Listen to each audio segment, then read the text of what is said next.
เจริญสุขเจริญพรศรัทธาญาติโยมสาธุชนพุทธบริษัททั้งหลายต่อไปนี้จะเป็นรายการสวดมนต์พระกรรมฐานของพระภิกษุสามเณรวัดพระบรมธาตุดอยสุเทพราชวรวิหารทางคลื่นสถานีวิทยุพุทธศาสนาและจริยธรรม FM 96.0 เมกะเฮิรตซ์อุปถัมภ์รายการโดยประธานมูลนิธิพระบรมธาตุดอยสุเทพโดยพระเดชพระคุณท่านเจ้าคุณหลวงพ่อพระธรรมเสนาบดีหลวงพ่อรองเจ้าคณะภาค7เชียงใหม่ลำพูนแม่ฮ่องสอนเจ้าอาวาสวัดพระบรมธาตุดอยสุเทพขอเชิญศรัทธาสาธุชนทั้งหลายร่วมรับฟังและร่วมกันสวดมนต์พระกรรมฐานไปพร้อมๆกันณบัดนี้นะโมตัสสะภะคะวะโตอะระหะโตสัมมาสัมพุทธัสสะนะโมตัสสะภะคะวะโตอะระหะโตสัมมาสัมพุทธัสสะนะโมตัสสะภะคะวะโตอะระหะโตสัมมาสัมพุทธัสสะพุทธังสารนังกัจฉามิธัมมังสารนังกัจฉามิสังฆังสารนังกัจฉามิทุติยัมปิพุทธังสารนังกัจฉามิทุติยัมปิธัมมังสารนังกัจฉามิทุติยัมปิสังฆังสารนังกัจฉามิตติยัมปิพุทธังสารนังกัจ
วิวิเทวะกาเมวิวิจากุสาเนหิธรรมเมหิสาวิตากังสาวิตารังวิเวกาชันติติสุขังปาทามังจานังอุปปัสสัมปัจจาวิหารติวิตากาวิจารานังอุปปัสสัมมาจัตตังสัมปันตังเจตโสเอโกทิภาวะนาวิตากังนาวิจารังสมาธิสัมปิติสุขังทุติยคานังอุปปัสสัมปัจจาวิหารติวิติยาจาวิราคังอุเบทะโกจาวิหารติสัตโตจัสสัปปะชานุสุขังจาราเยนะปะติสังเวเทติยังกังอาริยาราติสันติอุเบทะโกสัตติมาสุขาวิหารติลัพติยังสานังอุปสัมปัจจาวิหารติทุกขสัจจะปะหานาทุกขสัจจะปะหานาอุเปวะสุมานัสสะโทมานัสสะนังตังทานาทุกขามาสุขังอุเบกขาสัตติปาริสุทธิจัตตุทังสานังอุปสัมปัจจาวิหารติติเอวังโคอุปาริเตนะปาริยาเยนะสัมมาทิสัมมาทัฏฐะโตภะคะวะตาตะทันจะปัญญาสัมมาทัฏฐะตาภะคะวะตาเอติเยนะปิปาริยาเยนะปัญญาสัมมาทัฏฐะตาภะคะวะตาอุปาริเมนะปิปาริยาเยนะปัญญาสัมมาทัฏฐะตาภะคะวะตาทันจะเอติเมนะปาริยาเยนะปัญญาสัมมาทัฏฐะตาภะคะวะตาอิทะอาริยสาวกุปัญญาวะโหติอุทายะตาสามินิยาปัญญายะสัมมานาคโตอาริยายะนิเพติตายะสัมมาทุกขกายะกามินิยาติเอวังโพเหติเมนะปาริยาเยนะปัญญาสัมมาทัฏฐะตาภะคะวะตาทันจะอุปาริเมนะปาริยาเยนะปัญญาสัมมาทัฏฐะตาภะคะวะตาอิทัปปิกุหิตังทุกขังติยะตาภูตังปัญชานาติอายังทุกขสามุทัยโยติยะตาภูตังปัญชานาติอายังทุกขานิโรโธติยะตาภูตังปัญชานาติอายังทุกขานิโรธกามินิปฏิปทาติยะตาภูตังปัญชานาติติเอวังโกอุปาริเมนะปาริยาเยนะปัญญาสัมมาทัฏฐะตาภะคะวะตาสีลาปาริภาวิโตสมาธิมหาปาโลตินะอานิสังโสสมาธิปาริภาวิตาปัญญามหาภาลาโหติมานานิสังสาปัญญาปาริภาวิตังจิตตังสัมมาเทวะอาสาเวหิวิมุตติสยติตังกามาสาวะภาวะสาวะอวิชชาสาวะปาสิตาภูปานะภะคะวะตาปารินิพพานะสามาเออายังปัสสิมาวะจาหันทนานิพิทาเวอามันตายามิโหวายะธัมมาสังฆาราอัปปามาเตนะสัมปะเทตัจจิปัสสิตังจิตังภะคะวะตาสยตาปิติภะเวอานิกานิจิจันทานานังปานานังปาทะจาตานิสัพพานิตานิอติปาเตสมุทานังคัจฉติอติปาทันเตสัมมาคารกายติยติตังมหัตตเตนะเอวะเมวะโภปิทะเวเกจิกุสาลธัมมาสัพเพเตอะปามาทะมุระกาอะปามาทัสสะมุสารนาอะปามาโสเตสังฆัตถามะขายติติตัสสะมาติลังเมลิขิตาปังคิปะเบกานาวิสามาอาทิสีลาสิกขาสมาทาเนอาทิจิตาสิกขาสมาทาเนอาทิปัญญาสิกขาสมาทาเนอัปปามาเตนะสัมปะเตสมาธิเอวันนิโนสิกิตาอาทิอิมาสมิงกายเกสาโลมานะคาทันตาตาโจมาสัญญารุอติอาคินิจ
สิสามิติสิกขาติปิติปาติสังเวทิปัสสะสิสามิติสิกขาติสุขาปาติสังเวทิปัสสะสิสามิติสิกขาติสุขาปาติสังเวทิปัสสะสิสามิติสิกขาติจิตตสังขาราปาติสังเวทิอัสสะสิสามิติสิกขาติจิตตสังขาราปาติสังเวทิปัสสะสิสามิติสิกขาติปัสสัมปายังจิตตสังขารานัสสะสิสามิติสิกขาติปัสสัมปายังจิตตสังขาราปัสสะสิสามิติสิกขาติจิตตปฏิสังเวทิอัสสะสิสามิติสิกขาติจิตตปฏิสังเวทิปัสสะสิสามิติสิกขาติอภิปาโมทายังจิตตาอัสสะสิสามิติสิกขาติอภิปาโมทายังจิตตังปัสสะสิสามิติสิกขา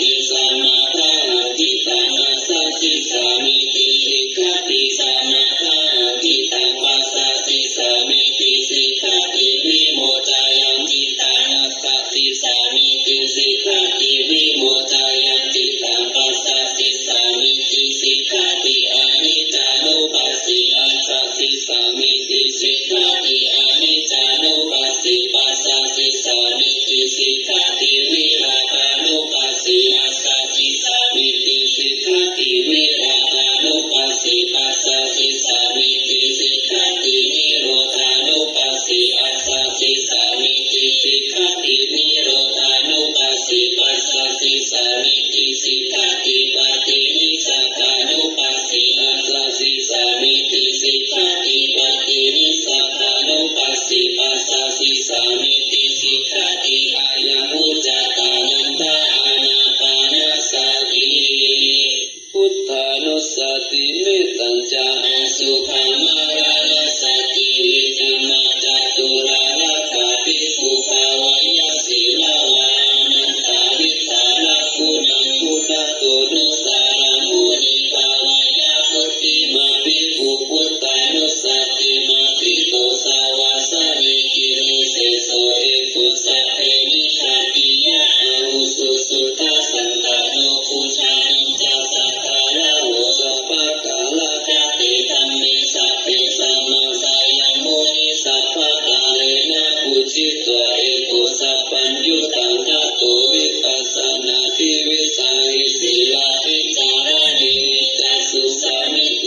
สัมปันโนภะคะนาเอหินายะปุสามาคะโตสุขันธานังอะมุขาวะจานุจัสโสติวิทัสสะปิโลกัสสะยะตานิราวะสิทาโตอเนเกหิปุโนเกหิสัพพะสัตตุตตโมอะมุอะเนเกหิอุปาเยหินาราธามิธามิหิยะเอกุสัพพะสัลโลกัสสะสัพพะอัตตานุสัสสะโกภัตตายะอิสาริยตินะคุณานะปะละโมนิติปัญญายะสัสสะปะธัมเมสุการุณาสัพพะสันตุสุอัตตานะปะระตานะสติกาคุณาเจติกายายะปะละมิจิตวะปัญญายะตานะมุตตาริอุตตาริสัมภะธัมเมสุขายายันติวะอุตตาริกิสามานุปิตาวะสารุปะกายโยอาทิ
ารานังธรรมานังอุปาทายะจันตังจานิติวายามติวิริยังอาลาภติจิตตังภาวันติปาทาติอุปันนานังกุศลานังธรรมานังทิฏฐิยาสัมโมสายะปิญโยภาวายะวิปุลายะภาวานายะปาริปุริยะสันตังจานิติวายามติวิริยังอาลาภติจิตตังภาวันติปาทาติอายังวุจติภิกขเวสัมมาวายาโมกัตตมาจาภิกขเวสัมมาสติทาภิกขเวภิกขุกายกายานุปัสสิวิหารติอัตตปิสัมปัสสโนสติมาวินัยโลเกอภิจจโตมานะสังเวทนาสุเวทนานุปัสสิวิหารติอัตตปิสัมปัสสโนสติมาวินัยโลเกอภิจจ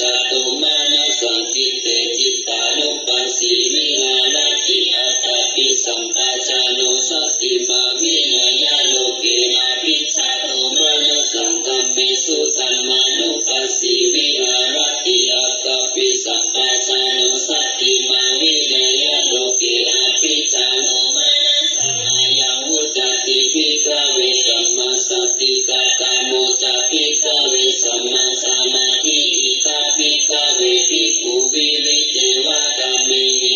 วิจากุสังเลหิธัมเมหิสาวิตากังสาวิจารังวิเวกสัมปิติตุปัฏฐามังสานังอุปาสัมปัชฌาวิหารติวิตากาวิจารานังอุปาสมาจัตตังสัมปัสสะทานังจิตตโสเอโกทิภาวังอวิตกังอวิจารังสัมมาทิสัมปิติสุขังมุติยาจานังอุปาสัมปัชฌาวิหารติอิติยาจาวิราคาอุเปกขาโคจาวิหารติสัตโตจัสสัมปัญชาโนสุขังจักกายเนะปฏิสังเวทิติยันตังอาริยาจิกันติอุเปกขาโคสติมาสุขังวิหาริติตติยัญชานังอุปาสัมปัชฌาวิหารติสุขัสสะจปะหานะทุกขัสสะจปะหานะอุเปวะโสมานัสสะโตมานัสสานังอัตถังธรรมา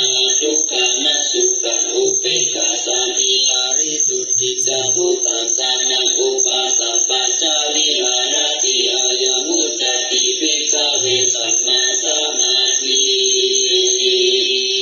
สัพเพสังขาราอนิจจปิยัตตาปัญญายปัสสติอาคานิปินทติทุกเข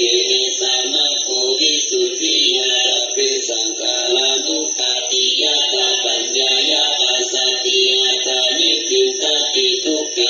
สามะโควิสุทธิยาสัพเพสัมมานัตติยัตตาปัญญายปัสสติอาคานิปินทติทุกเข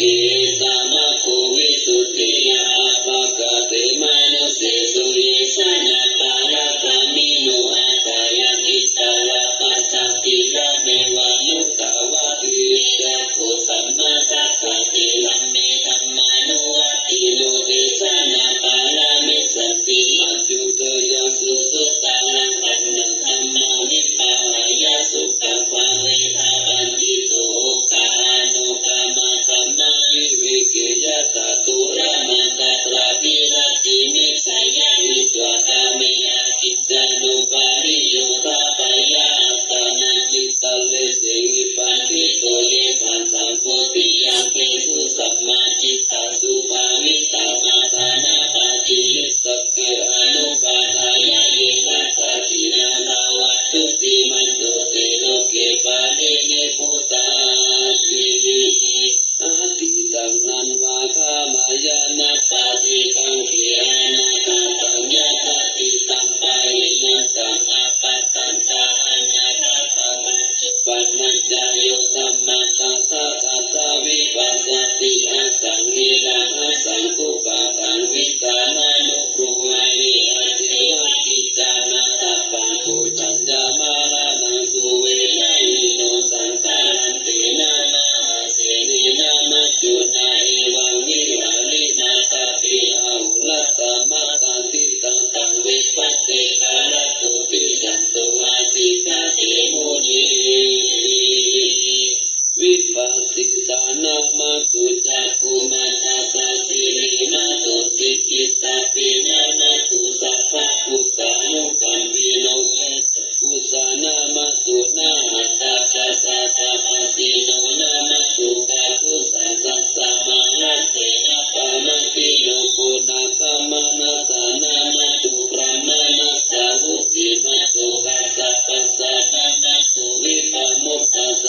กตุธัมมานังวิจายุตถาวิริยัมปิติปัสสติโพสังฆาจัตตาถาภาริสัมมาตุเปขะโพสังฆาสัพเพติสัพพะทัสสิญามุนีนาสัมมาทากาตาภาวิตาภาหุริกาตาสังวัตันติอาภิญญายานิพานายาจาปุติยาอิตินะสัจจวะเจนะสุติเตหุนตุสัพพะทาเอกสสมิสัมมาลีนาตุโมคคัลลานันจัตตัสสะปันทิลานิทุกิติทิสวะอุสังคิสัตตะเตสะยิเตจาตังอภินันติวารุคามุจิสุตังคานิเตนะสัจจวะเจนะสุติเตหุนตุสัพพะทาเอกตาธัมมาราชาปิเกรันตินาภิปิริโตจุนทัตติรินาตัญญิวะปานาเปตวานาสัตตารังสมุเทตวาจาภาคาตัมหังวุฒาสิตานาโส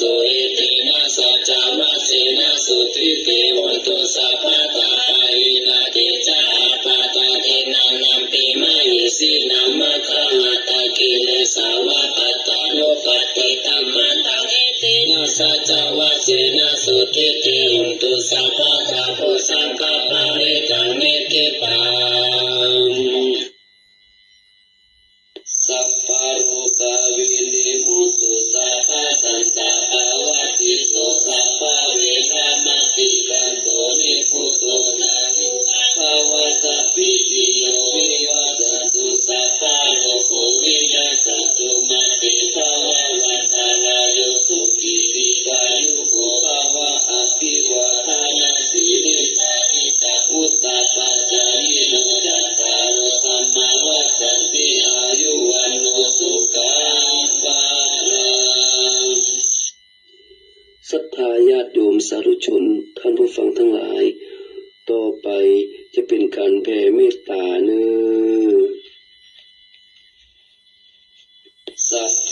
สัตตาสัตว์ทั้งหลายที่เป็นเพื่อนทุกข์เกิดแก่เจ็บตา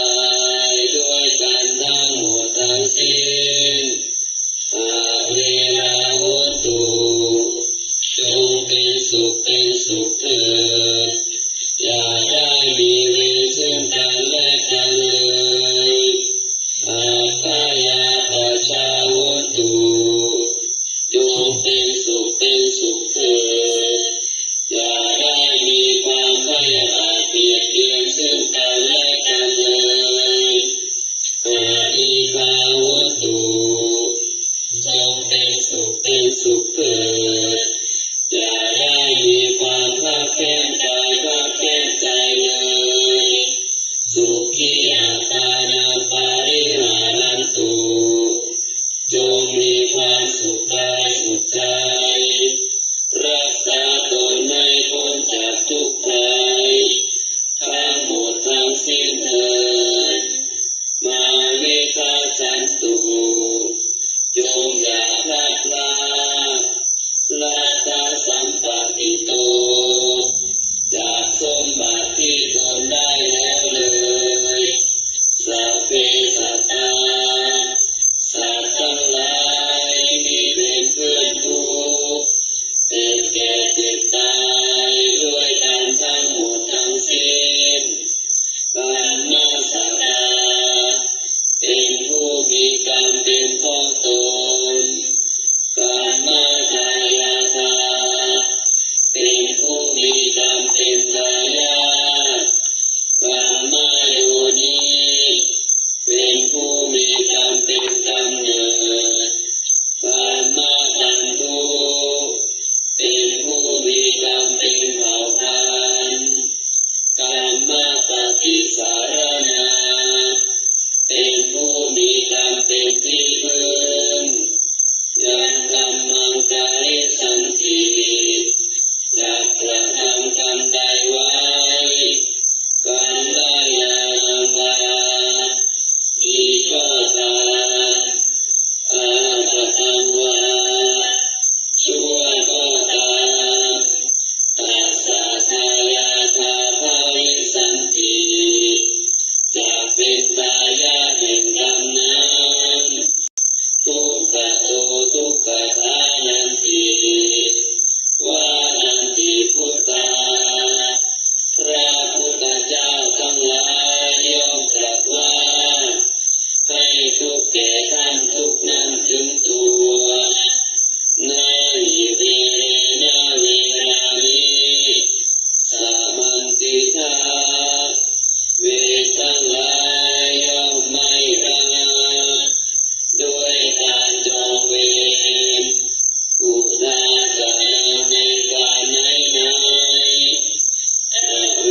แผ่กุศล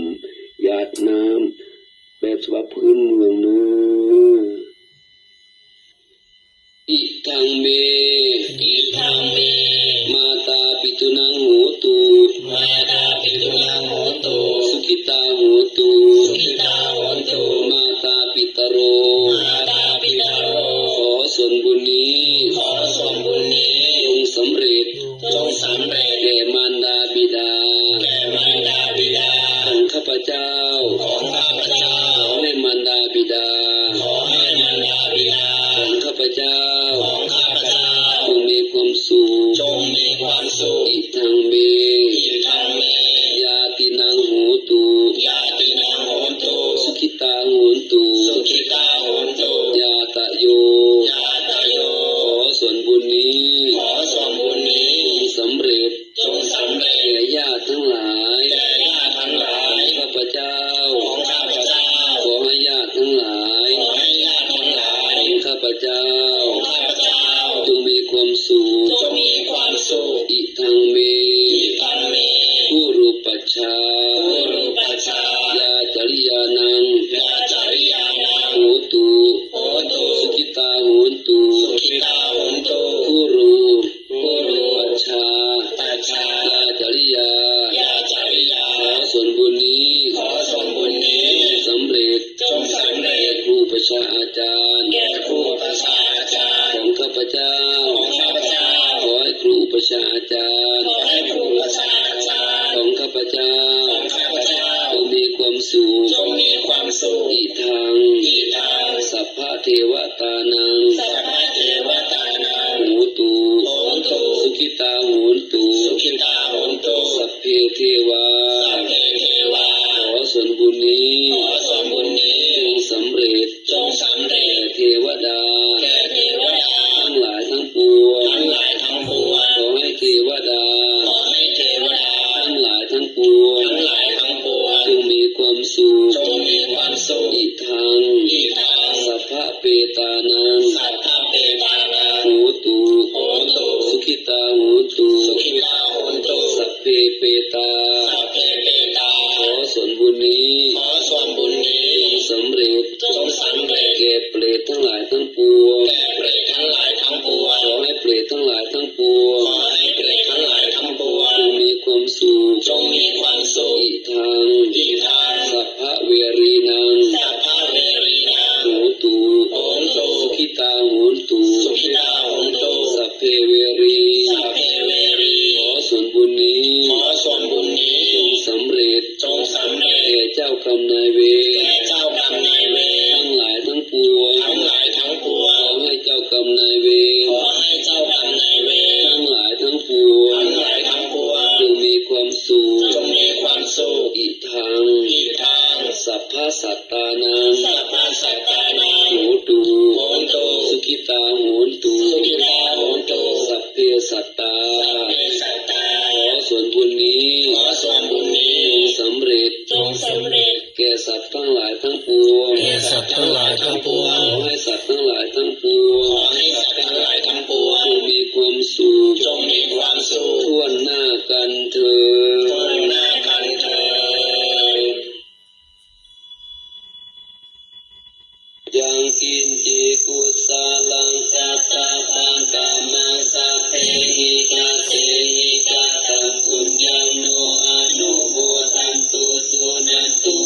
ตุเยเกวะมัสสามิทาเนอติกาตานิกายุกาตาตาวตุสัพเพสัตตาสุขียัตตานัปานิหารันตุมาตาติตาสุขีตาวตุทุกขปามุนจันตุสัพเพยะตาตาสุขิตาวตุทุกขปามุนจั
ต่อไป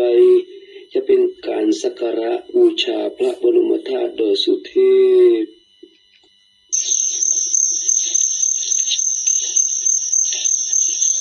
นะโมตัสสะภะคะวะโตอะระหะโตสัมมาสัมพุทธัสสะนะโมตัสสะภะคะวะโตอะระหะโตสัมมาสัมพุทธัสสะนะโมตัสสะภะคะวะโตอะระหะโตสัมมาสัมพุทธัสสะสุวรรณเจติยังเก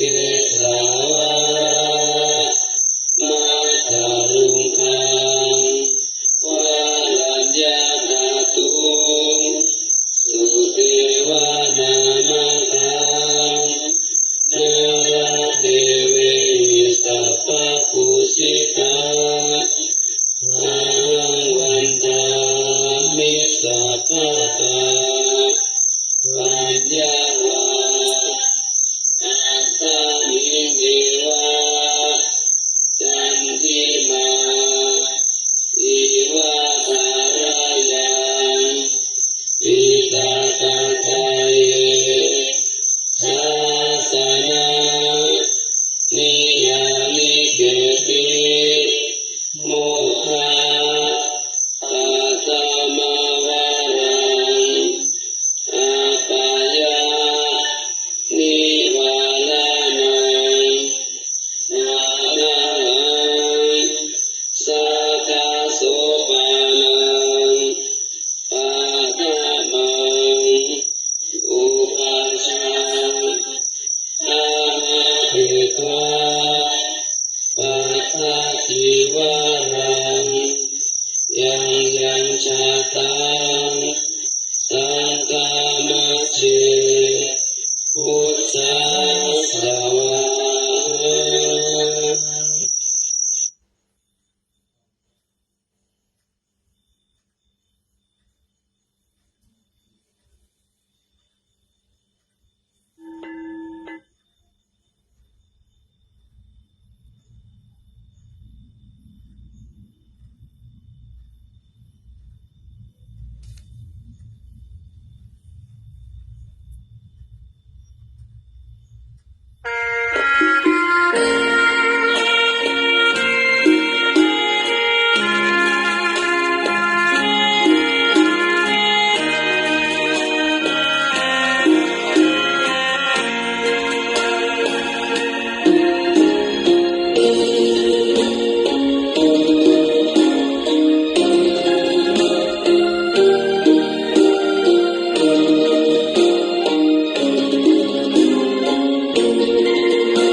อ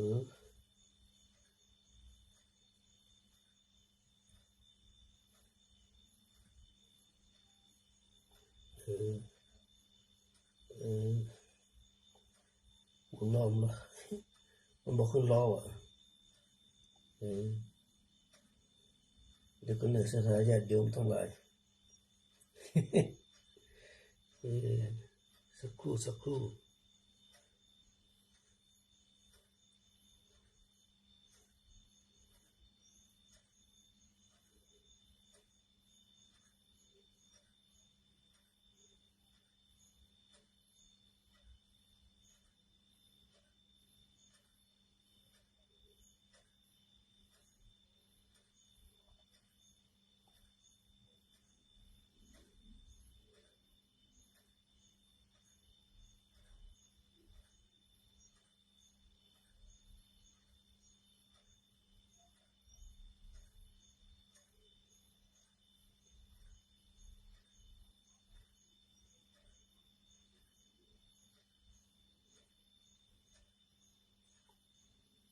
ตัวน้ำ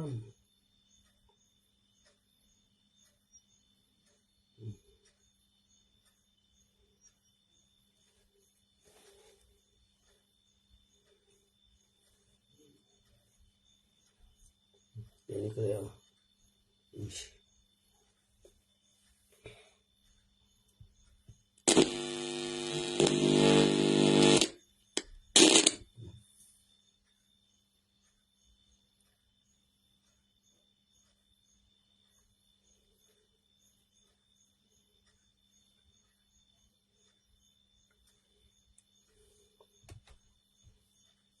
นี่ก็ดี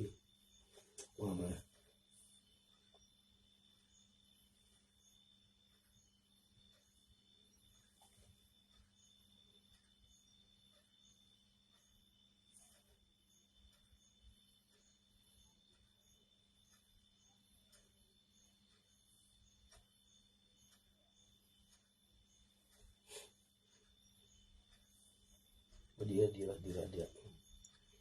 ดีแล้วดีแล้ว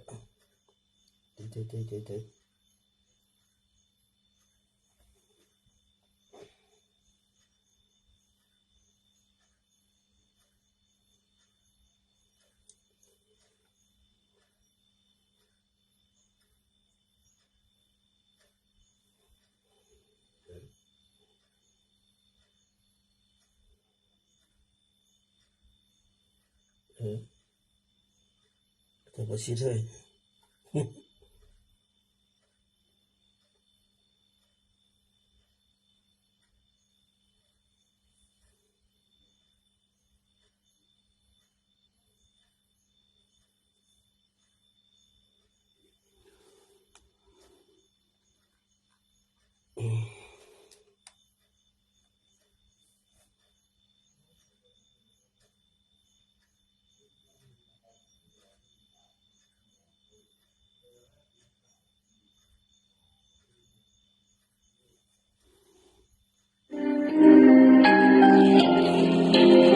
นะโมตัสสะภะคะวะโตอะระหะโตสัมมาสัมพุทธัสสะนะโมตัสสะภะคะวะโตนั่น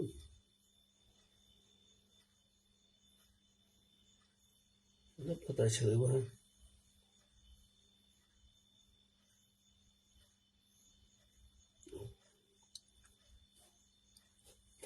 ไม่กันเขาอะ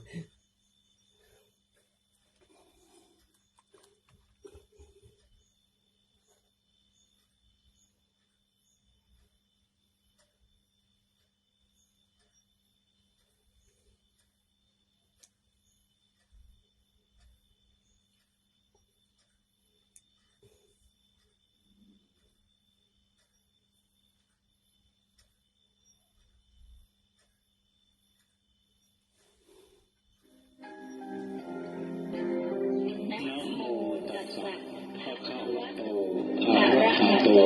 สัมมาสัมพุทธัสสะนะโมตัสสะภะคะวะโตอะระหะโตสัมมาสัมพุทธัสสะ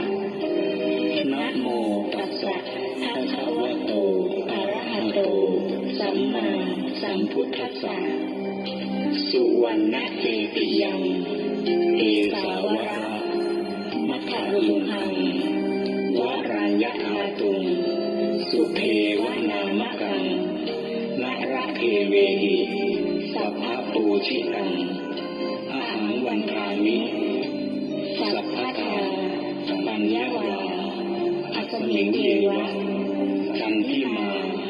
อีวัฏารยังปิตตะตะเยสาสนะนิยามิเอติโมฆะปัตมะวรังอาปายะนิวารณังอรหังสัพพโสปานัง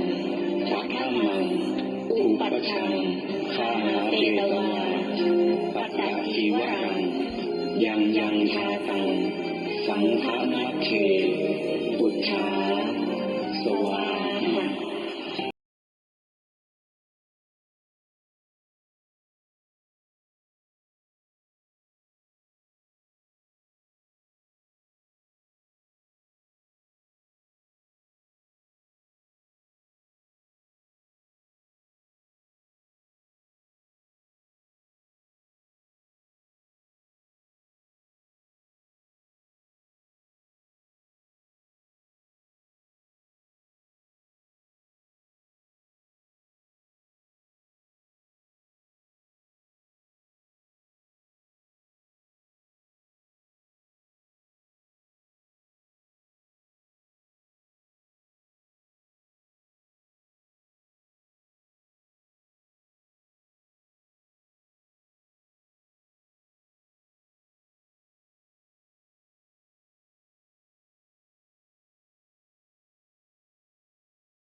บึดดีบึดอะไรต่างไอ้อย่างน้ำเดือด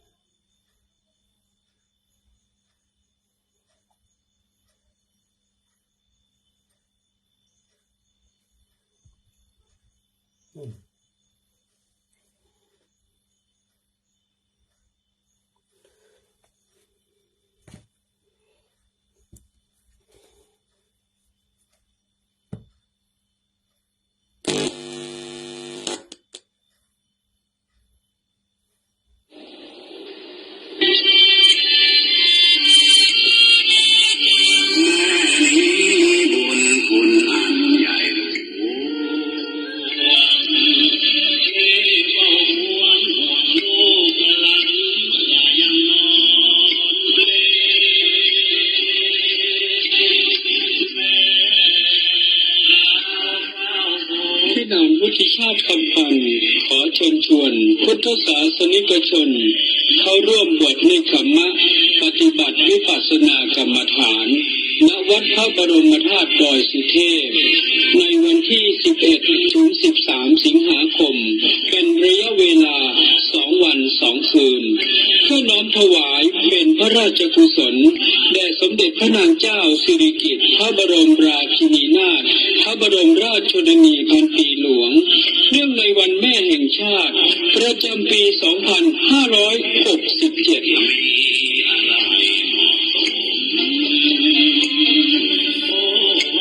อย่าลืมเข้าร่วมบวชในคัมมะปฏิบัติวิปัสสนากรรมฐานวันที่ 11 ถึง 13 สิงหาคมเป็นระยะเวลา 2 วัน 2 คืนณวัดพระบรมธาตุดอยสุเทพเพื่อน้อมถวายเป็นพระราชกุศลแด่สมเด็จพระนางเจ้าสิริกิติ์พระบรมราชินีนาถพระบรมราชชนนีพันปีหลวงเนื่องในวันแม่แห่งชาติประจำปี 2567 ท่านที่สนใจเข้าร่วมปฏิบัติติดต่อได้ที่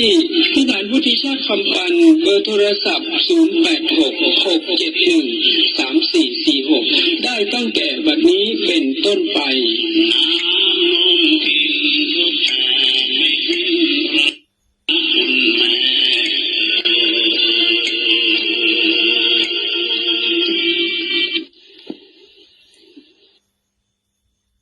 จบแล้วครับ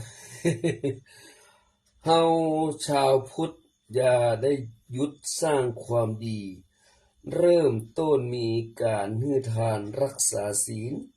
และไหว้พระภาวนาจนเคยชินแม้นดับสิ้นคุณความดีบ่จืดจางเกิดจากไหนก็จะพบแต่ความสุขย่อมดับทุกข์เมื่อสิ้นไปดังใจหวังคุณความดีจะเสริมเติมพลังช่วยยับยั้งความชั่วร้ายให้สิ้นไปขอกราบถวายความเคารพแด่พระเดชพระคุณท่านเจ้าคุณพ่อพระมหาเถรานุเถระพระเจ้าคณะพระสังฆาธิการพระอธิการทุกๆองค์ทุกๆรูปขอเจริญพรนมัสการผอ.สถานี FM 6.0 เมกะเฮิรตซ์พ่อครูวันลบนามวงพรหมและคณะกรรมการสถานีวิว FM 6.0 เมกะเฮิรตซ์ทุกๆคนทุกท่านและพระภิกษุสามเณรทุกรูปขอเจริญพรศรัทธาญาติโยมสาธุชนที่รับฟังทางไลฟ์สดก็ดีทางสถานี FM ก็ดีวันนี้ก็ได้กลับเอาผู้มาพากับธรรมภาพเหมือนเดิมเนาะหลังจากคืนนี้มันได้ปากันเพราะว่าเมื่อคืนนี้เป็นวันพระวันธรรมสวรรณะเดือน10ดับตะวาเนาะดับเต็ม15ก็อาตมาก็ไปอันช่วยสลายญาติโยมสวดทำวัดแปนั่งกรรมฐานด้วยกันเนาะแล้วก็บ่ได้มาปุ๊บวันนี้ปุ๊บกันเหมือนเดิมเนาะพบกันแล้วก็บางเวลาเวลาก็มันจะบ่พอเนาะ ประชาสัมพันธ์เนาะข้าม 2-3 วันตลอดเนาะจะอ่านกำหนดการให้สลายญาติโยมที่จะไปร่วมนะร่วมวันแม่ไทยกำหนดการกิจกรรมถวายพระราชกุศลและพระพรชัยมงคลเฉลิมพระชนมพรรษา96พรรษาสมเด็จพระนางเจ้าสิริกิติ์พระบรมราชินีนาถพระบรมราชชนนีพันปีหลวงโดยมูลนิธิพระบรมธาตุดอยสุเทพในวันพฤหัสที่วันศุกร์ที่8สิงหาคม2567เนาะหน้าหอประชุมมหาวิทยาลัยเชียงใหม่ตำบลสุเทพอำเภอเมืองจังหวัดเชียงใหม่เวลา 12.30 น.พระภิกษุสามเณรนักเรียนพร้อมกันณหอประชุมมหาวิทยาลัยเชียงใหม่บรรเลงเพลงเทิดพระเกียรติเวลา 13.00 น.พระเดชพระคุณหลวงพ่อพระธรรมเสนาบดีรองเจ้าคณะภาคกิจเจ้าวัดพระธาตุดอยสุเทพประธานสงฆ์เดินทางมาถึงจุดธูปเทียนบูชาพระรัตนตรัยพิธีกรสมทานศีลเบญจศีลประธานสงฆ์พระภิกษุสามเณรครูนักเรียนร่วมกันเจริญพระพุทธมนต์ถวายพระพร92พรรษาสมเด็จพระนางเจ้าสิริกิติ์ พระบรมราชินีนาถพระบรมราชชนนีพันปีหลวงเจริญจิตตภาวนาถวายพระราชกุศลและพระพรชัยมงคลพระเดชพระคุณหลวงพ่อพระธรรมเสนาบดีเราเจ้าหน้าพระเกียรติกล่าวสัมโมทนียกถาผู้แทนนักเรียนแต่ละโรงเรียนถวายผ่านพุ่มสักการะการแสดงเทิดพระเกียรติสมเด็จพระนางเจ้าสิริกิติ์พระบรมราชินีนาถพระบรมราชชนนีพันปีหลวงโดยโรงเรียนธรรมราชศึกษาประกาศผลการแข่งขันและมอบรางวัลแก่นักเรียนที่ร่วมกิจกรรม36รางวัลเวลา 14.30 น.ผู้ว่าราชการจังหวัดเชียงใหม่ประธานฝ่ายคฤหัสถ์เดินทางมาถึงการรำถวายพระพรโดยพิทยาลัยนาฏศิลป์เชียงใหม่ประธานฝ่ายคฤหัสถ์เปิดกรวยถวายสักการะกล่าวอาเซียนวาทสดุดีสมเด็จพระนางเจ้าสิริกิติ์พระบรมราชินีนาถพระบรมราชชนนีพันปีหลวงวงโยธวาทิตบรรเลงเพลงสดุดีพระแม่ไทยและร่วมร้องเพลงข้าน้ำนมมอบเกียรติบัตรแก่โรงเรียนที่เข้าร่วมกิจกรรมเวลา 15.00 น.เป็นเซตพิธีหมายเหตุแต่งกายสุภาพโทนสีฟ้าเนเนาะจะได้ญาติโยมก็ได้จุบเด้อเนาะแล้วก็ที่ปฏิบัติธรรมวันที่11 12 3สลายญาติโยมก็ได้ฟังสปอร์ตจากน้องหนานเรียบร้อยแล้วกันเนาะก็ไม่ละการของกี้เนาะไม่ละการเนาะ ขึ้นรถที่ว่าอิริขินที่โมงน้ำกี้มันได้ฟังเนาะได้ฟังก็ฟังแต่จำได้ก็ประมาณสักเที่ยงเลยกันวันที่11 12ลงที่13เนอะสลายญาติโยมก็ข้ามหลายวันแล้วนะวันนี้วันที่5แล้วนี่เนาะก็51ก็6วันนะก็6วันถึงขึ้นมาใครจะมาร่วมปฏิบัติธรรมเดี๋ยวนี้ปฏิบัติธรรมทีเด้อสลายญาติโยมวันเสาร์ก็ปฏิบัติกับน้องนานบุญวัดอินทร์เขียนสะดือเมืองก็คนก็เป็นนักหลายเหมือนกัน10 ปลาย20 ปลายต่อไปเข้ารายการเลยเนาะเข้ารายการกราบพระกราบสติปัฏฐานสวดมหาจักรพรรดิวันนี้สวดกับน้องกิ๋วเนาะวันนี้มันนักคือนี่ความจริงเป็นคิวของหลวงตามาวันอาทิตย์แต่มันเป็นวันพระวันนี้ก็เป็นวันจันทร์น้องกิ๋วพรุ่งนี้วันอังคารก็หลวงตามาพรุ่งนี้เอาหลวงตามาเนาะวันนี้เราเดี๋ยวก่อนเนาะต่อไปกราบพระกราบสติปัฏฐานสวดมหาจักรพรรดิกับน้องกิ๋วเนอะอัญชลีวันทาอภิวาทอัญชลีวันทาอภิวาทอัญชลีวันทาอภิวาทอัญชลีวันทาอัญชลีต่อไปปิดกราบสติปัฏฐานมือไว้หน้าขานั่งหนอน้อมจิตมาที่มือขวาพลิกหนอขึ้นหนอ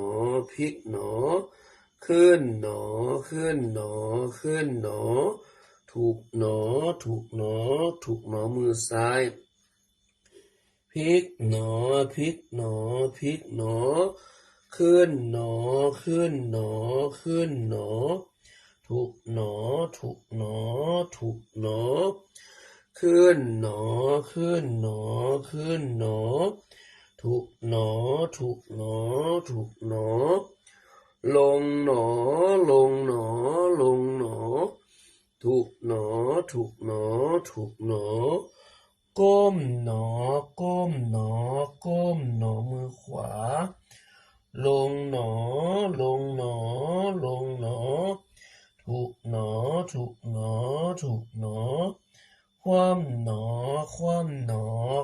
อมือซ้ายลงหนอถูกหนอคว่ำหนอก้มหนอถูกหนอคว่ำหนอก้มหนอถูกหนอ เงยหนอเงยหนอเงยหนอมือขวาพลิกหนอพลิกหนอพลิกหนอ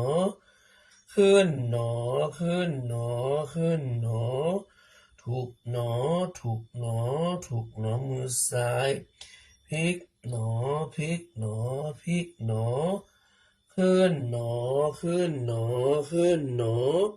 ถูกหนอถูกหนอถูกหนอขึ้นหนอขึ้นหนอขึ้นหนอถูกหนอถูกหนอถูกหนอลงหนอลงหนอลงหนอถูกหนอถูกหนอถูกหนอต่อไปเก็บมือเนาะเก็บมือขวาลงหน้าขาเด้อลงหนอลงหนอลงหนอถูกหนอถูกหนอถูกหนอคว่ำหนอคว่ำหนอคว่ำหนอมือซ้ายลงหนอลงหนอลงหนอถูกหนอถูกหนอถูกหนอคว่ำหนอคว่ำหนอคว่ำหนอนั่งหนอนั่งหนอนั่งหนอแล้วเนาะกราบสถิปฐานกระจกลงไปต่อไปยืนจนสถานญาติโยมสาธุชนทั้งหลายร่วมกันสวดมหาจักรพรรดิกับน้องกิ่งหลิวเด็กหญิงเกษียณราโชคมงคลเนอ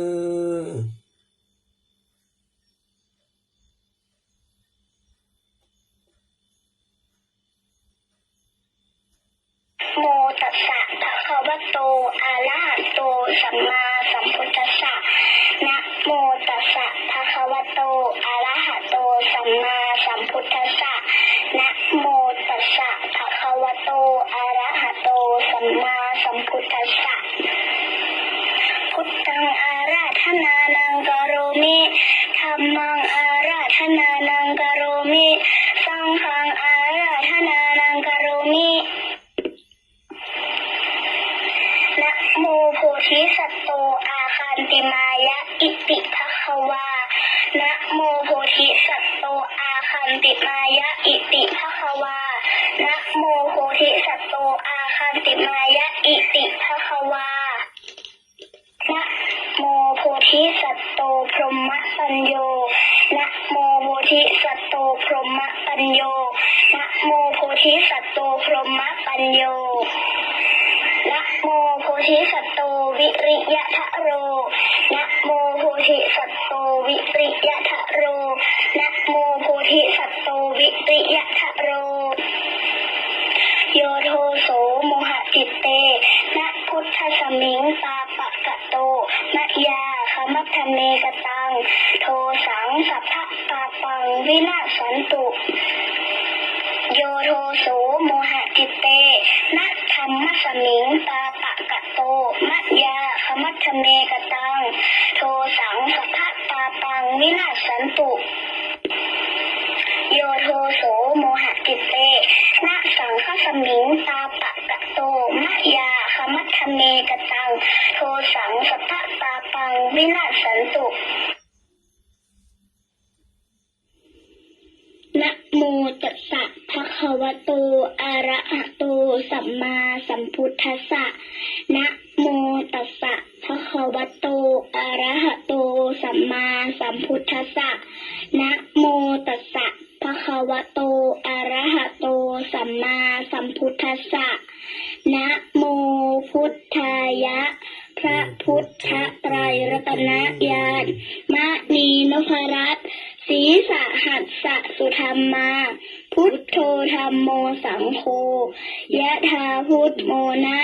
พุทธบูชาธรรมบูชาสังฆบูชาอะคีทานังวรังคันทัง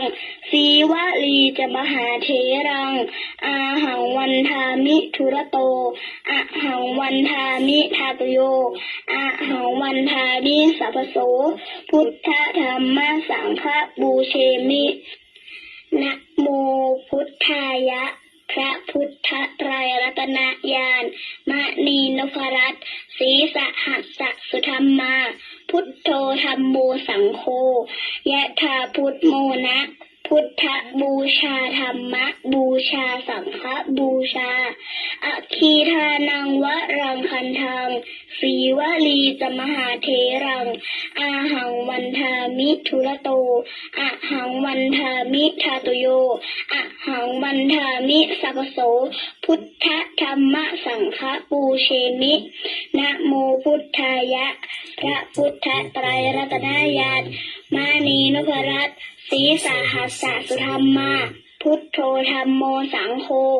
ยะถาพุทโมนะพุทธบูชาธรรมบูชาสังฆบูชาอคีทานังวรังคันทังสีวลีจมหาเทรังอาหังวันทามิทุระโตอะหังวันทามิทาตุโยอะหังวันทามิสัพพโสพุทธธรรมสังฆปูเชมินะโมพุทธายะพระพุทธไตรรัตนญาณมานีนพรัตน์ศรีสหัสสะสุธรรมาพุทโธธัมโมสังโฆยะถาพุทโมนะพุทธบูชาธรรมบูชาสังฆบูชาอคีทานังวรังคันทังสีวลีจมหาเทรังอะหังวันทามิทุระโตอะหังวันทามิทาตุโยอะหังวันทามิสัพพโสพุทธธรรมสังฆปูเชมินะโมพุทธายะพระพุทธไตรรัตนญาณมณีนพรัตน์ศรีสหัสสะสุธรรมาพุทโธธัมโมสังโฆยะถาพุทโมนะพุทธบูชาธรรมบูชาสังฆบูชาอาคีทานังวรังคันทังสีวลีจมหาเทรังอะหังวันทามิทุระโตอะหังวันทามิทาตุโยอะหังวันทามิสัพพโสพุทธธรรมสังฆปูเชมินะโมพุทธายะพระพุทธไตรรัตนญาณมณีนพรัตน์ศรีสหัสสะสุธรรมาพุทโธธัมโมสังโฆยะถาพุทโมนะพุทธบูชาธรรมบูชาสังฆบูชาอคีทานังวรังคันทังสีวลีจมหาเทรังอะหังวันทามิทุระโตอะหังวันทามิทาตุโยอะหังวันทามิสัพพโสพุทธธรรมสังฆปูเชมินะโมพุทธายะพระพุทธไตรรัตนญาณมณีนพรัตน์ศรีสหัสสะสุธรรมาพุทโธธัมโมสังโฆยะถาพุทโมนะพุทธบูชาธรรมบูชาสังฆบูชาอคีทานังวรังคันทังสีวลีจมหาเทรังอะหังวันทามิทุระโตอะหังวันทามิทาตุโยอะหังวันทามิสัพพโสพุทธธรรมสังฆปูเชมินะโมพุทธายะพระพุทธไตรรัตนญาณมณีนพรัตน์ศรีสหัสสะสุธรรมาพุทโธธัมโมสังโฆยะถาพุทโมนะพุทธบูชาธรรมบูชาสังฆบูชาอคีทานังวรังคันทังสีวลีจมหาเทรังอาหังวันทามิทุระโตอะหังวันทามิทาตุโยอะหังวันทามิสัพพโสพุทธธรรมสังฆปูเชมินะโมพุทธายะพระพุทธไตรรัตนญาณมานีนพรัตน์ศรีสหัสสะสุธรรมาพุทโธธัมโมสังโฆยะถาพุทโมนะพุทธบูชาธรรมบูชาสังฆบูชาอคีทานังวรังคันทังสีวลีจมหาเทรังอาหังวันทามิทุระโตอะหังวันทามิทาตุโยอะหังวันทามิสัพพโสพุทธธรรมสังฆปูเชมินะโมพุทธายะพระพุทธไตรรัตนญาณมานีนพรัตน์ศรีสหัสสะสุธรรมาพุทโธธัมโมสังโฆยะถาพุทโมนะพุทธบูชาธรรมบูชาสังฆบูชาอคีทานังวรังคันทังสีวลีจมหาเทรังอะหังวันทามิทุระโตอะหังวันทามิทาตุโยอะหังวันทามิสัพพโสพุทธธรรมสังฆปูเชมิ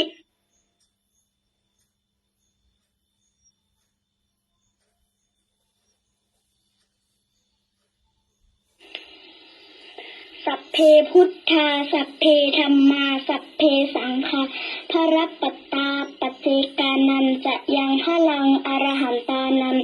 จะเตเชนะรักขังพันธามิสัพพโสสัพเพพุทธาสัพเพธัมมาสัพเพสังฆาพระรัตปตาปัจเจกานันจะยังพลัง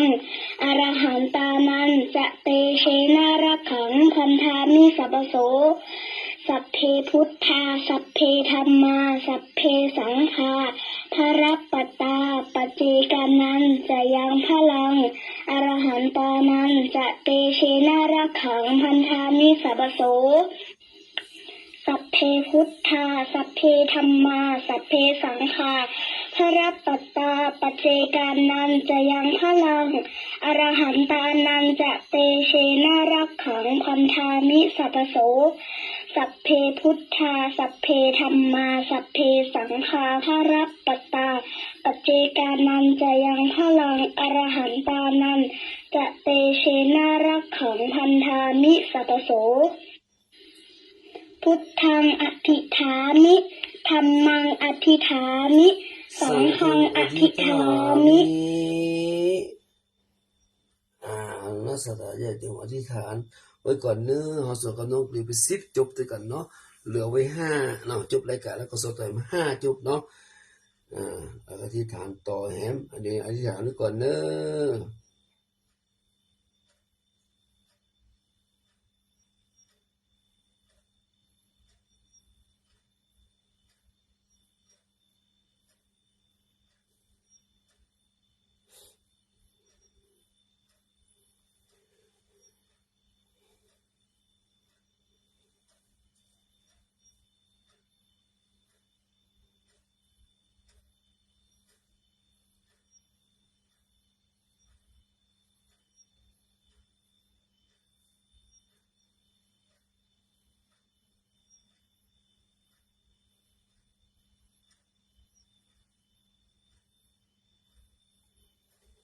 ศรัทธาญาติโยมอธิษฐานเรียบร้อยแล้วบ่อธิษฐานเรียบร้อยแล้วต่อไปเจสวดคาถาเงินล้านคาถาปัดอุปสรรคคาถาเงินแสนคาถาเสริมสร้างคาถาเร่งรับดีขึ้นกับน้องปลิวต่อเนื่อง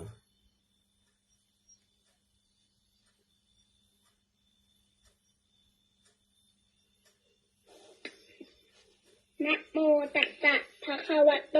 อะระหะโตสัมมาสัมพุทธัสสะนะโมตัสสะภะคะวะโตอะระหะโตสัมมาสัมพุทธัสสะ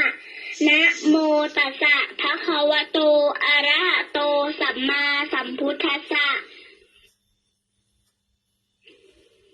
สัมปจิตฉามินาสังสิโมพรหมมาจะมหาเทวาสัพเพยะขาปารายันติพรหมมาจะมหาเทวาลาภาภวันตุเมปุญโยมหาลาโภภวันตุเวมิเตภาหุหติพุทธมะอะอุนะโมพุทธายะวิระทะโยวิระโคนายังวิระหิงสาวิระทาสีวิระทาสาวิระอิทิโยพุทธัสสะมณีมามะพุทธัสสะสวาหุมสัพปจิฉามิ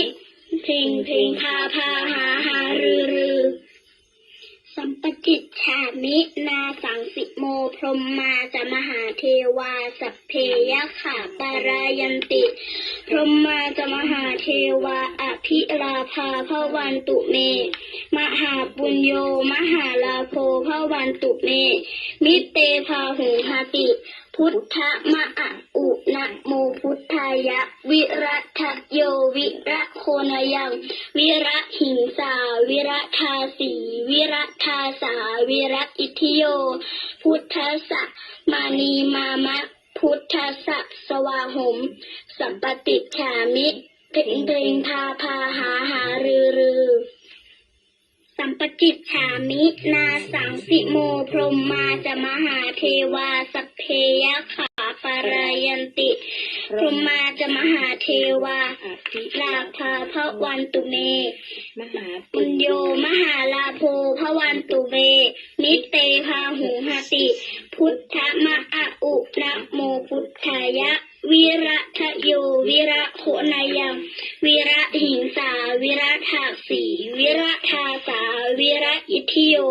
พุทธัสสะมณีมามะพุทธัสสะสวาโหมสัพปจิชามิเพลงพาหารือสัมปจิตฉามินาสังสิโมพรหมมาจะมหาเทวาสัพเพยะขาปารายันติพรหมมาจะมหาเทวาอภิลาภาภวันตุเมมหาปุญโยมหาลาโภภวันตุเมมิเตภาหุหาติพุทธมะอะอุนะโมพุทธายะวิรัตโยวิระโคนายังวิระหิงสาวิระทาสีวิระทาสาวิระอิทิโยพุทธัสสะมานีมามะพุทธัสสะสวาหมสัมปติฉามิเพลงพาหารือสัมปจิตฉามินาสังสิโมพรหมมาจะมหาเทวาสัพเพยะขาปารายันติพรหมมาจะมหาเทวาอภิลาภาภวันตุเมมหาปุญโยมหาลาโภภวันตุเวนิเตภาหุหติพุทธมะอะอุนะโมพุทธายะวิระทะโยวิระโคนายังวิระหิงสาวิระทาสีวิระทาสาวิระอิทิโยพุทธัสสะมณีมามะพุทธัสสะสวาโหมสัพปจิฉามิเพลงพาหารือสัมปจิตฉามินาสังสิโมพรหมมาจะมหาเทวาสัพเพยะขาปารายันติพรหมมาจะมหาเทวาอภิลาภาภวันตุเมมหาปุญโยมหาลาโภภวันตุเมมิเตภาหุหาติพุทธมะอะอุนะโมพุทธายะวิรัตโยวิระโคนายังวิระหิงสาวิระทาสีวิระทาสาวิระอิทิโยพุทธัสสะมานีมามะพุทธัสสะสวาหมสัมปติฉามิเพลงพาหารือสัมปจิตฉามินาสังสิโมพรหมมาจะมหาเทวาสัพเพยะขาปารายันติพรหมมาจะมหาเทวาอภิลาภาภวันตุเมมหาปุญโยมหาลาโภภวันตุเวนิเตภาหุหติพุทธมะอะอุนะโมพุทธายะวิระทะโยวิระโคนายังวิระหิงสาวิระทาสีวิระทาสาวิระอิทิโยพุทธัสสะมณีมามะพุทธัสสะสวาโหมสัพปจิฉามิเพลงพาหารือเอาแล้วน้องสถาญาติโยมต่อไปจะได้สวดพุทธคุณธรรมคุณสังฆคุณกับน้องกินอยู่ต่อแล้วก็เราจะได้สวดจะได้สวดรัตนสูตรแล้วเนาะน้องกินอยู่นี่นี่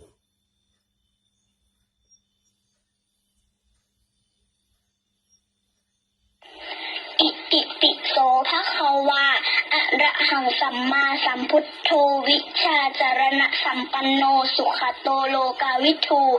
อนุตตโรปุริสธรรมสารถิสัทธาเทวมนุสานังพุทโธภควติสวาคาโตภควตาธัมโม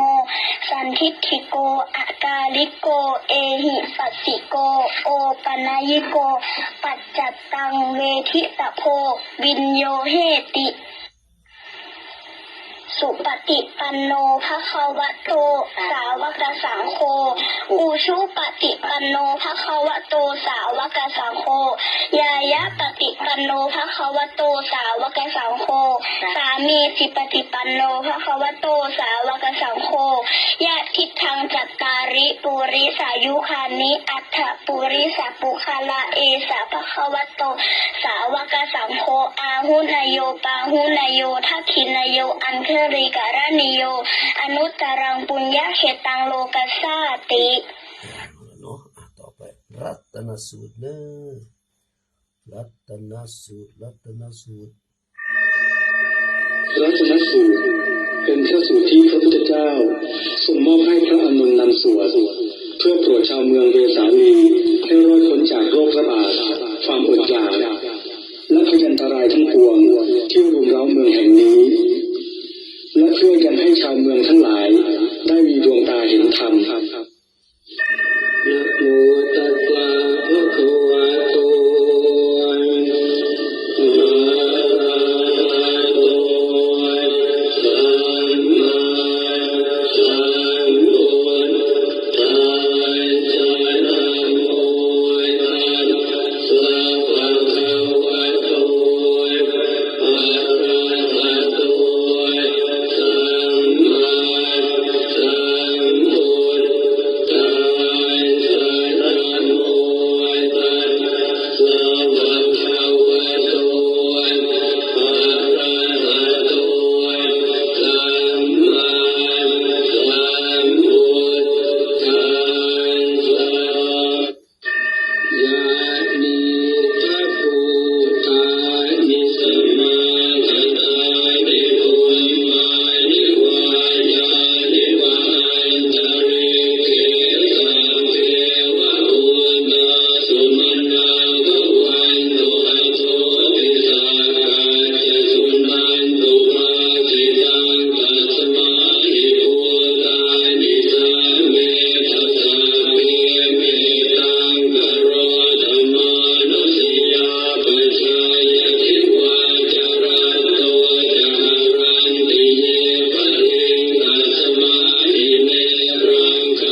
โอ้เดี๋ยว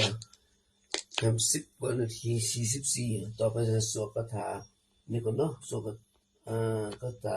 ไล่โควิดก่อนเนาะคาถาไล่โควิดแล้วก็ปฏิมาคาถาเนาะนะโมตัสสะภะคะวะโตอะระหะโตสัมมาสัมพุทธัสสะนะโมตัสสะภะคะวะโตอะระหะโตสัมมาสัมพุทธัสสะนะโมตัสสะภะคะวะโตอะระหะโตสัมมาสัมพุทธัสสะรัตนัตยานุภาเวนะสัพพะเทวานะเตชะสะอุปโนโควิโตโรโคสยมรเถวินาสตุราชะปุญญานุภาเวนะทัสสะปรมิตาหิจา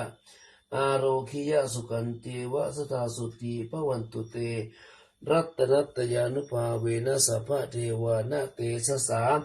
อุปโนโควิโตโรโคสยมรเถวินาสตุราชะปุญญานุภาเวนะทัสสะปรมิตาหิจาอาโรคิยะสุขันติวะสตาสุติภวันตุเตรัตนัตยานุภาเวนะสัพพะเทวานะเตชะสาอุปโนโควิโตโรโคสยมรเถวินัสตุราชปุญญานุภาเวนะทัสสะปรมิตาหิจาอาโรคิยะสุขันเจวะสตาสุถีภวันตุเตด้วยภาพของพระรัตนตรัยด้วยฤทธิ์ของตัวเทพทั้งหลายโรคโควิดที่เกิดขึ้นจงวินาศไปจากสยามรัฐด้วยบุญบารมีของพระราชาและอำนาจทศบารมีของทุกท่านจะไม่มีโรคมีแต่ความสุขตลอดกาลละนานเทินต่อไปเป็นบทปฏิมาคาถาโหตุสัพพังสุมังคลังรักขันตุสัพพเทวตาสัพพพุทธานุภาเวโสติหุนตุนิรันตรังโหตุสัพพังสุมังคลังรักขันตุสัพพเทวตาสัพพสังฆานุภาเวโสติหุนตุนิรันตรังโหตุสัพพังสุมังคลังรักขันตุสัพพเทวตาสัพพสังฆานุภาเวนะโสติหุนตุนิรันตรังขอสุภมงคลทั้งสิ้นจงมีขอเทวดาทั้งปวงจงรักษาด้วยอนุภาพแห่งพระพุทธเจ้าทั้งปวงขอความสุขทั้งหลายจงมีตลอดนิรันดร์เทินขอสุภมงคลทั้งสิ้นจงมีขอเทวดาทั้งปวงจงรักษาด้วยอนุภาพแห่งพระธรรมทั้งปวงขอความสุขทั้งหลายจงมีตลอดนิรันดร์เทินขอสุภมงคลทั้งสิ้นจงมีขอเทวดาทั้งปวงจงรักษาด้วยอนุภาพแห่งพระสงฆ์ทั้งปวงขอความสุขทั้งหลายจงมีตลอดนิรันดร์เทินเรานะจบลงไปต่อไปมาฟังก็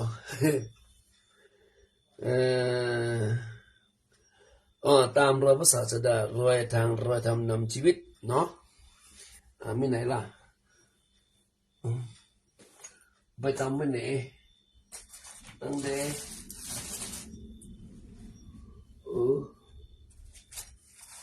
เพื่อห้องพระเจ้าทุ่งเสือเอาไปไว้หนังสือ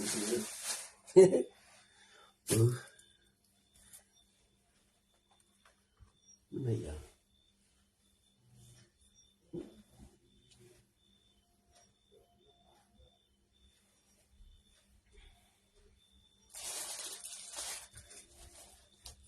นี่หรอนี่แล้วสถานีแล้วยุมนาสักกาแฟเราฟังเนาะคือแล้วตึกไหนก็คือแล้วคือแจ้งเขียวไหนคืนตะวันซื้อแล้วเนาะเดี๋ยวมุกปฏิหารนี่กะ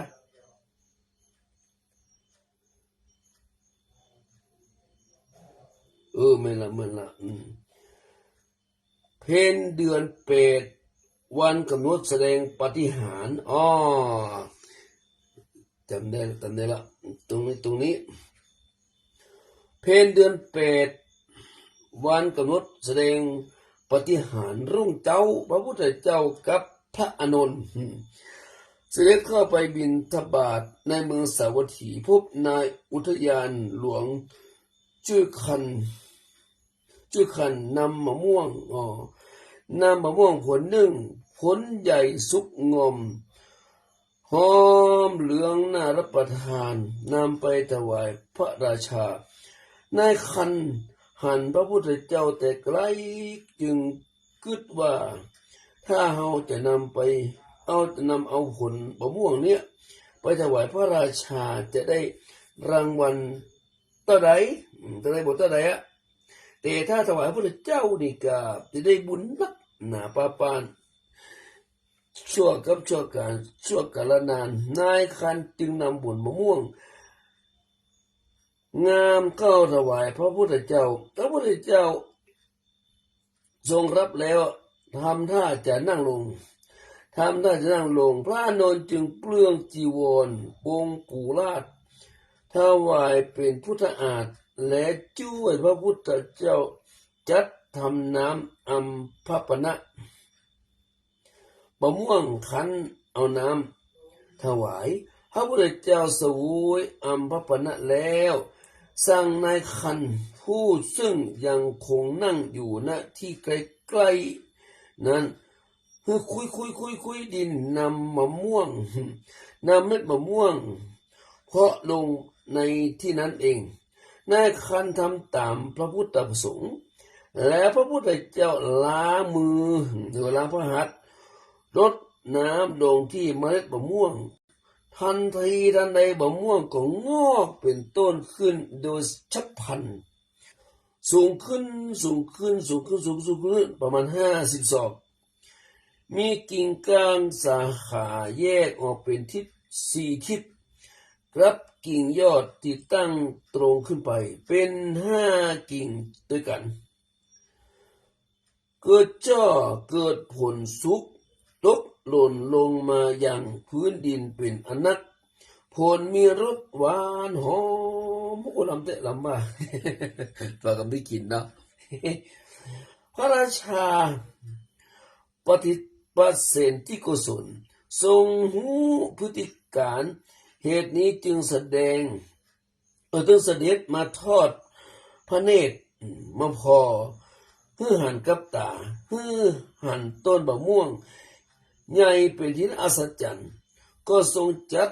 มีผู้รักษาบ่ไผผู้ใดตัดกิ่งก้านสาขาแล้วตั้งชื่อว่าคันธามพฤกษ์คันธามพฤกษ์แปลว่าต้นมะม่วงที่นายคันปลูกวันนั้นเกิดโหนจัดว่าธรรมดาพวกเดรัจฉีที่ไปเฝ้ามนดบของตนนั้นแทบจะเป็นบ้าเพราะความร้อนเหงื่อไหลโสมตัวพอบ่ายหน่อยหนึ่งเกิดพายุใหญ่พัดดินทราย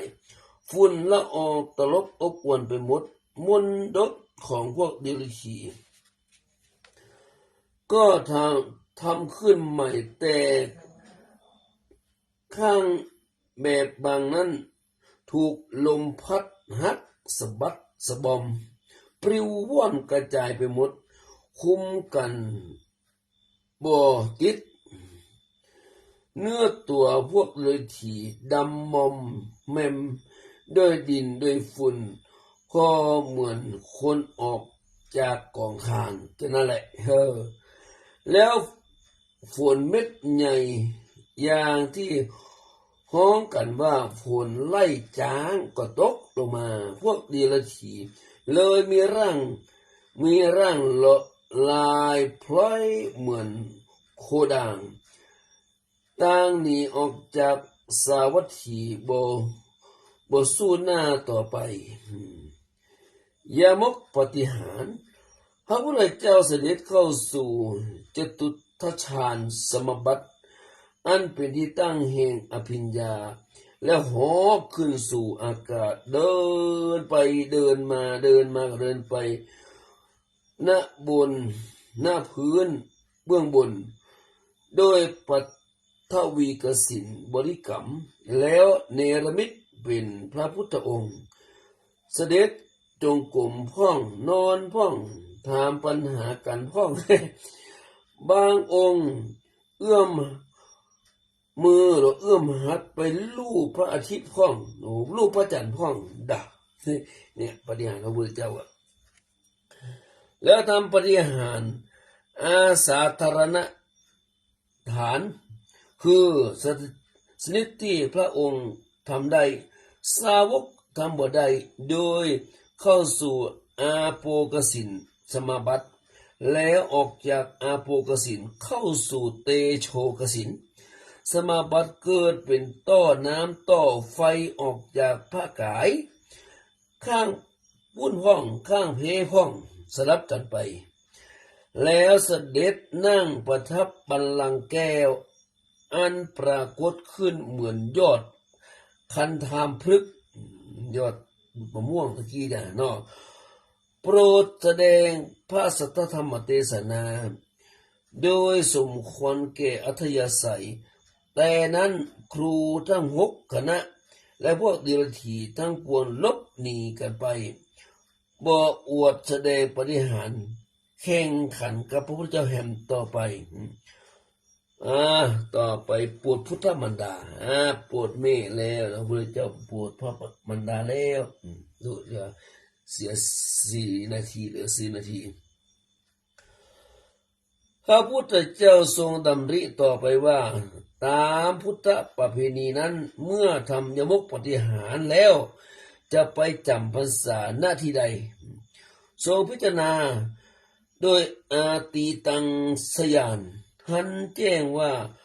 ต่อไปจะไปจำพรรษาในสวรรค์ดาวดึงส์เพื่อเทศนาโปรดพุทธมารดาพระพุทธเจ้าจึงลุกขึ้นจากรัตนบัลลังก์อันตั้งอยู่เหนือยอดคันธามพฤกษ์เหนือยอดมะม่วงและเดินเท้าหายเข้าไปในกลีบเมฆไปสู่สวรรค์ชั้นดาวดึงส์เสด็จตรงขึ้นนั่งบนแท่นศิลาแดงรัตนกำพลศิลาอาจได้ตั้งปริชัดคือที่รับแขกของพระอินทร์พระอินทร์ได้หันพระพุทธเจ้าเสด็จมานั่งที่บัลลังก์หินแดงคู่บารมีของพระอินทร์ก็โสมนัสดีอกดีใจรับเสด็จลงจากพิมานแล้วโฆษณาให้หมู่เทวดาทั่วกันต่อกันไปเพื่อจะมาบูชาพระพุทธเจ้าจนแน่นไปหมดพระพุทธเจ้าทอดพระเนตรไปโดยทั่วในหมู่เทวดานั้นแล้วบ่หันพระพุทธมารดาจึงถามพระอินทร์ว่ามารดาตถาคตอยู่ที่ไหนพระอินทร์ทูลกล่าวว่าอยู่จันดุสิตพระเจ้าค่ะอีกอ่ะอยู่จันดุสิตและพระอินทร์ลุกขึ้นเสด็จไปสู่สวรรค์จันดุสิตทูลเจอเสด็จพระพุทธมารดาเพื่อไปเฝ้าพระพุทธองค์พระพุทธมารดานั้นเมื่อที่วงคตจากโลกมนุษย์ครั้งนั้นแล้วก็ขึ้นไปบังเกิดในสวรรค์จันดุสิตตามบุญบารมีที่พระองค์ได้สรรสร้างเอาไว้แต่ไปเกิดคราวนี้ก็เป็นเทวดาผู้จายเมื่อพระอินทร์ทูลเชิญเสด็จแล้วพระสิริมหามายาเทพบุตรก็เสด็จลงมาสู่ดาวดึงส์เข้าสู่สำนักพระพุทธเจ้านมัสการแล้วทรงสถิตอยู่ณทิศเบื้องขวาลำดับนั้นพระพุทธองค์ทรงตรัสแก่พระพุทธมารดาว่าพระชนนีมานิตถาคตจะซึ่งข้าน้ำนมและข้าเข้าป้อนอันเลี้ยงตถาคตมาหลายต่อหลายชาติในอดีตการทำพุทธมารดาได้เป็นประธานแก่เทพบริษัทและทรงเทศนาสัตตปกรณ์นาพิธรรมสัตตปกรณาอีกอ่ะจริงอ่ะปกรณาพิธรรมอย่างนี้นี่เนาะประมาณนี้เนาะสมแก่พระปัญญาบารมีโอ้สระญาติเดี๋ยวหมดเวลาหมดฟังต่อพรุ่งนี้ฟังพระเจ้าจะปลูกพุทธมารดาเพราะว่าพุทธมารดาเป็นเทวดาประจายเด้อมันจะเป็นตัวไม่ยิงเนอะมีแต่ก่อนเขาถามอันป ว่าใจว่าไปเลยเผื่อไม่เคยเป็นไม่ยิงนักการแต่เขาก็ได้ยินพระหลายองค์หลายตนเพราะว่าอันแม่ของพระพุทธเจ้าเนี่ยนะแม่ของเป็นพุทธมารดาน่ะเปิดจากที่วงคตหรือว่าสวรรคตorอย่างไปนะไปเกิดเป็นเทพบุตรนะไม่ใช่เป็นเทวดานะเป็นเทพบุตรคือเป็นพ่อจายนะบางคนก็เถียงเปิดใจได้โอ้โหเนี่ยมาก็ฟังตัวเจ้านะตามตัวเจ้าบอกว่ากันนะเนี่ยมาอ่านหนังสือเล่มเนี้ยเล่มที่บรรทวายเนี่ยก็จงอย่างที่ท่านหลายองค์เป็นว่าอ่านพระพุทธมารดาพระพุทธเจ้าเนี่ยนะเปิ้นที่วงคตหรือว่าสวรรคตไปเกิดเป็นเทวดาอยู่จันทร์สวรรค์ดุสิตดูก่อนนะแล้วเพิ่นก็ไปอัญเชิญมาฟังพระธรรมเทศนาอภิธรรม7 กัมปีเนาะละพอเดี๋ยวอาจจะไปจบก็จบ4 ทุ่มแล้วเดือนพอออกไปจะออกนะเนาะแผ่เมตตาอาหังสุกิโตโหเมฆของข้าพเจ้าจงมีความสุขอาหังนิทุกโขโหเมฆของข้าพเจ้าปราศจากความทุกข์อาหังอเวนโรโหเมฆของข้าพเจ้าจงปราศจากเวรอาหังอภยาปโชโหเมฆของข้าพเจ้าจงปราศจากอุปสรรคอันตรายทั้งหลายทั้งปวงอาหังอนิโคโหเมฆของข้าพเจ้าจงปราศจากความทุกข์กายทุกข์ใจสุขีอัตนาพระรามิขอข้าพเจ้าจงมีแต่ความสุขกายสุขใจรักษาตนให้พ้นจากทุกข์ไปทั้งหมดทั้งสิ้นเถิดข้าพเจ้าขอตั้งจิตอุทิศผลบุญกุศลนี้แผ่ไปให้ไพศาลถึงบิดาบรรดาครูอาจารย์ทั้งลูกหลานญาติมิตรสนิทกันคนเคยร่วมทำงานการทั้งหลายขอให้มีส่วนได้ในกุศลผลของฉันทั้งเจ้ากรรมนายเวรและเทวันขอทุกท่านได้กุศลผลนี้ด้วยเถิดสาธุสาธุสาธุอนุโมทามิขออนุโมทนาสดาญาติโยมญาติธรรมสาธุชนที่รับฟังธรรมะกับนายค่ำคืนวันนี้ก่อนจากไปขอขอบคุณอนุโมทนาครูบาอาจารย์สดาญาติโยมที่ฟังทางไลฟ์สดก็ดีทางสถานีวิว FM ก็ยังก็ขอขอบคุณอนุโมทนาจงรับฝันดีและเป็นสุขตื่นเป็นสุขกายสุขใจสัพพพุทธานุภาเวนะสัพพธรรมานุภาเวนะสัพพสังฆานุภาเวนะสุติหุตุนิสดาสุติภาวันตุเตจัตตารโอธรรมวัฏันติอายุวันโนสุขังพระมีโชคมีใจแคล้วคลาดปลอดภัยอันตรายทั้งหลายทั้งปวงอยู่เย็นเป็นสุขร่างกายสมบูรณ์แข็งแรงหิมากาขึ้นก้าวไกลทำการทำงานและก่อการกรุงรุ่งเรืองจงเจริญด้วยจตุรพิธภาเสรสีประการคือมีอายุวันนะสุขะพละปฏิภาณธรรมสารสมมาคิมาปรารถนาสิ่งหนึ่งประการใดก็สมความมุ่งมาปรารถนาสิ่งนั้นด้วยเทินขอจะเริญพรรับดีฝันดีราตรีสวัสดิ์ทุกคนทุกท่านทุกตนทุกองค์เนอสาธุอนุโมทนาสาธุท่านจะมาประสิทธิ์ประสาทิโกเนาะกูนี่จะห้องลูกเหมาะ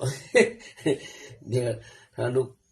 ตีสี่5 นาทีตี4:30นี่เพื่อพายุลมดังลั่นนะอาจารย์มาวิจนุหลายมาจัดการมหาประสิทธิ์ด่วนโธ่อาจจะประสิทธิ์แล้วจอยที่นั่นฝันดีม่วนด่ะแต่ถ้าตี4ตรงเป้งเปิดเพลงนี่นะม่วนอนุโมทนาอาจารย์มาประสิทธิ์ได้จำประสิทธิ์เด้อนี่ก็สัญญาณจากล่าสุดนึกถึงพ่อแม่พี่น้องสลาญาติโยมได้ฟังทางสลานี่ก็16เนอะอนุโมทนาทางล่าสุดนี่ก่อนเนาะอนุโมทนากับโยมแม่ทอนลุงทูลเนาะแม่ทอนลุงทูลแล้วก็โยมนาสักกาแฟแม่เอ้ยสุติวงศ์แม่ชีฐานวลีหรือว่าเก่งมากสาธุค่าแม่ชีทานบอสาธุลูกเน้นสวดเพราะมากค่ะเพราะค่ะลูกตุ๊เราสวดเพราะป่ะลูกตุ๊ก็สวดเพราะอยู่แล้วเนาะแต่ไม่ใช่ลูกเน้นสวดแล้วก็โยมอัญชลีคำกิติสาธุเนอะสาธุแม่ทองลุงทูลแม่เกี่ยงคำรุ่งไพโรจน์กราบสาธุฟังอยู่ในเจ้าสาธุเจ้าสาธุโยมอัมพรที่อินกราบสาธุเจ้าไม่เกี่ยงคำรุ่งไพโรจน์ อาจารย์นัตติโกภิกขุสาธุสุบินจันทวงศ์ก็สาธุเจ้าพี่CMC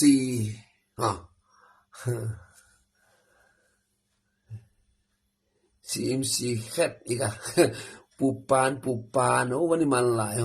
เมทอนปูปานลุงปัสสนภิกขุเมทอนลุงทุนแล้วเนาะมีไปแล้วเนาะปูปานสุบินจันทวงศ์วันนี้ก็สอนสำแดงมาว่านี่มาหันมาเนาะว่านี่รับมันมาแต่ไปที่อื่นก็ไปบ้านกำแจกะเนาะไปก็เอาละมีใครแล้วเนาะรับดีฝันดีรับขอฝันเงินหมื่นตื่นแล้วเงินมหากายเป็นเงินแสนโอ้ยมจันทลาทำโลสาธุยมจันทลายมจันทลาก็มาอมบอที่อินนี่ใครความคิดหนึ่งนี่ใครเอาเรามาไม่ทอนลงทุนนะสาธุไม่ทอนลงทุนสาธุเนออายุวันโนสุขังพระลัง